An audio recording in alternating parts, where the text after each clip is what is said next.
Segment 3, Golden Black Live. Tom Dienhart joins me as we will discuss Purdue Northwestern bowl opportunities. Jerry Palm talked about in segment 1, and that what will be an important game. They all are at this time of the season when you still have some games to play. Big game for Northwestern, big game for Purdue. Tom, this is a hard hard division to predict. Purdue shocked, I think, everybody by putting 49 on the board last week. Northwestern shocked everybody by putting 24 on the board in the first half in Wisconsin last week. What do you expect to see tomorrow? I mean, is it going to be an interesting game at Senior Day, Ryan Field's last game in theory, all of those kind of factors? Small crowd, you throw it all into a mix. What does the crystal ball say? The weather should be pretty good, right? You were saying maybe in the mid 50s. So that should be a nice day, whether people show up or not, Alan. There's another question. Not sure what to expect, to be honest with you. You know, both teams are looking to win back-to-back games for the first time this season. Northwestern's looking to get bowl eligible. They got 5 wins. If they don't get it done against Purdue, they have Illinois next week. And Purdue's trying to get to 5-7 to maintain their faint bowl possibilities, right?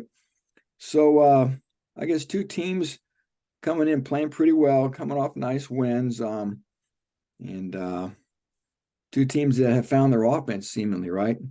Maybe it comes down to which defense can make the most plays here, right? And it always comes down to turnovers. And still, Alan, you know, football, it's always about the quarterback. And Purdue, I think, will have an edge there under center. Can Hudson Card sort of pick up where he left off last week when he had arguably his best game of the year, I think. Yeah, I think it is an interesting thing that Purdue found its mojo offensively, scored in the red zone. I think one of the things in my goldenblack.com prediction I wrote, they just have to score. They got to put up points when they get the chance. And they had success last week, almost unprecedented. I don't know, I can't remember a time when they went 5 for 5 in the first 5 shots in the red zone. They scored TDs. That's obvious. I mean, that's what has to happen to win games. You would think too, Jerry mentioned it, that motivation for both teams. Northwestern just needs a game to get to bowl eligibility. They have Illinois, their rival, on the road. So this one would figure would be a game that they, at least be better predicted to win, even though they're an underdog. All those factors, the emotion of it all. This has been a crazy season. They're still trying to take the interim tag off the head coach. All those things could play into Northwestern having some reason to really be ready to go. Well, they took the interim tag off him yesterday. Oh, that's right.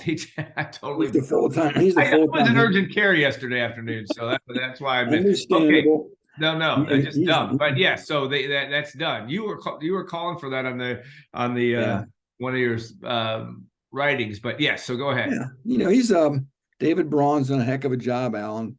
If you'd have told me back in August this team would be playing for bowl eligibility the last 2 weeks of the year, I said you're crazy. Yeah. Here they are, and 1-11 last year. Remember, they won their opener in Ireland against Nebraska, and they lost 11 in a row. Then, of course, the offseason, Pat Fitzgerald gets swallowed up in that hazing scandal that's still being untangled. And David Braun got, a battlefield promotion and done a heck of a job, man, to keep this ship not just on course, but pointed upward under these trying circumstances. He still calls the defense, Alan. The offense is pretty pedestrian. They do have a couple good receivers. And typical Northwestern, they want to try to run it at you and set you up with some play action passes. And, for Purdue offensively, boy, if they can run like they did last week against Minnesota, 353 yards rushing, 2 100-yard rushers, I mean, you're not going to lose many games if you're able to do that. And I look for Purdue to try to establish that ground game again, Alan.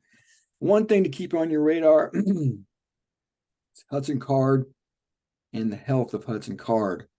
I'm just going to leave it at that for right now, but I think he may have got a little banged up last week, so that's something to be mindful of and keep on your radar as we get close to game time here on Saturday.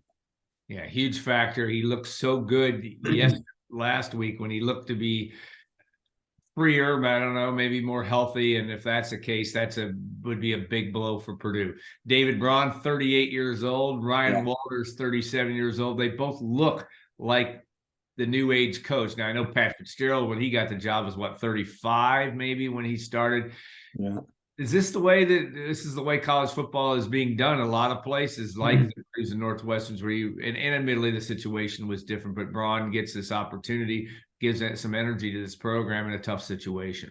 You've seen some of that, aren't you? I'm thinking when you said that, I was going through my head. I thought of Dan Lanning at Oregon. Yeah. I thought of Kenny Dillingham at Arizona State, 230-something head coaches. The guy who just got fired at Mississippi State, Zach Arnett, was about 35. Maybe he's not a good example, right? But well, but they're hiring him. That's the thing. They hired him after Mike Beach passed away. So, you know how life is, Alan. We like to copycat each other. Trends come and trends go. So, yeah, I think maybe that is maybe some of the trend now these days is to hire the young hotshot head coach, right? And sometimes you see it in the NFL that they give the jobs to guys who have never even been coordinators. Dan Campbell and with the Detroit Lions comes to mind. So, and we saw the Colts try to do something like that with Jeff Saturday last year. Just kind of get a CEO, a head coach, right? Yeah. And surround him with other people. But I don't want to get too far off the path here. But yeah, 2 young head coaches, Alan, and 2 young head coaches looking to make their mark here. And for Ryan Walters, again, it'd be a heck of a way for him to punctuate this season if he can go 5-7. I said back in August, Alan, 5-7, 6-6, 7-5. Those are probably the 3 most likely outcomes for Purdue, and they still have a chance. I know 5-7 doesn't sound real sexy, but if you're Purdue and you were 2-7 at one point, 5-7 sounds really good. Yeah, no question.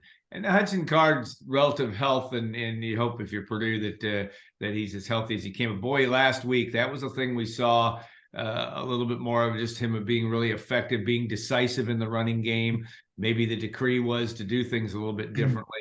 That's a huge factor for Purdue's offense if that can be workable against any defense. And Minnesota's defense came in, about where Northwestern's is and didn't leave that way last week. But talk about just the need of that, and obviously the quarterback position is always essential in this game. But Purdue needs that position to play well, one would think, if it has any chance of winning the last 2. Yeah, Hudson Card. I mean, the way he moved in the pocket, the way he extended plays with his feet, Alan, looked like Fran Tarkin back there.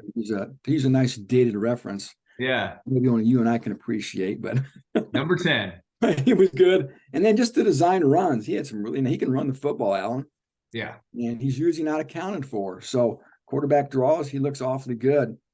So yeah, he checked a lot of boxes last week as a runner, as a passer, as a decision maker, calm under duress. That thing certainly started off ominously for Purdue last Saturday, Alan, when Minnesota got the kickoff and went right down the field with relative ease and scored a touchdown, 7-0 Gophers. You go, oh gosh, here we go. So Purdue didn't buckle. The offense did its job, got a lead, and the defense, 30 points, maybe a little deceiving, Alan.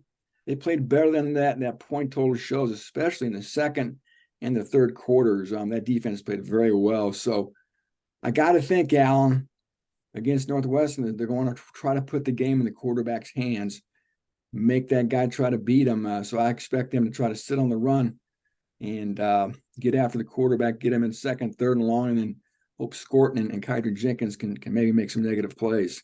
And they have been doing that pretty much all season long for Purdue. They've been outstanding, almost to an all Big Ten level. And if you look at that, look at their numbers, they are at an all Big Ten level. It'll be interesting to see how that one plays out. One last question: special teams are always important.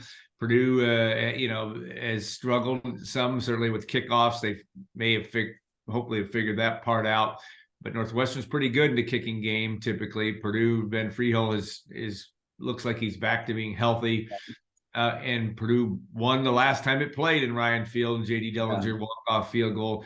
You figure a game like this, again, getting points when you can get them, maybe at a premium, and kicking. Northwestern looks to have some of that advantage, but what do you think coming into that?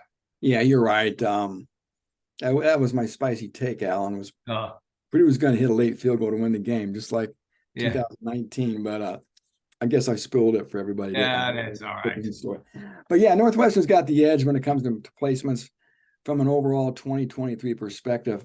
I think in Big Ten play, they're 11-12 on the season, I read. And Purdue's struggles are well documented. Freehill is back. You mentioned that, Alan. Yeah. Didn't have to attempt a field goal last week. At Michigan 2 weeks ago, he hit his 2 attempts, which had to be good for his confidence. Yeah, no doubt. Talked to Freehill the last couple of weeks. He sort of chronicled what he's gone through this year with the blood clots. Pretty interesting story. And again, be a heck of a way for him to punctuate his last year here by making some big kicks in Evanston, maybe a kick to win the ball game. So I wouldn't sleep on Ben Freehill here on Saturday.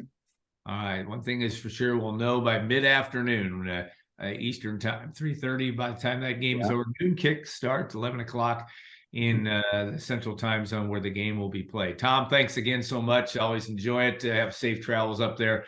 Want to thank the Triple X on the level of Purdue tradition since 1929. State Farm agent Trent Johnson at trentismyagent.com.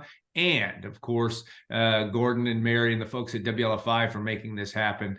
No show next week. We'll have a show because of Thanksgiving, but we will have a show leading into December. And who knows, we might have postseason football to talk about. You never know, but we certainly will be hitting that and basketball as well. So have a great rest of your weekend. Happy Thanksgiving, everybody. And we'll see you next time down the road on Gold and Black Live.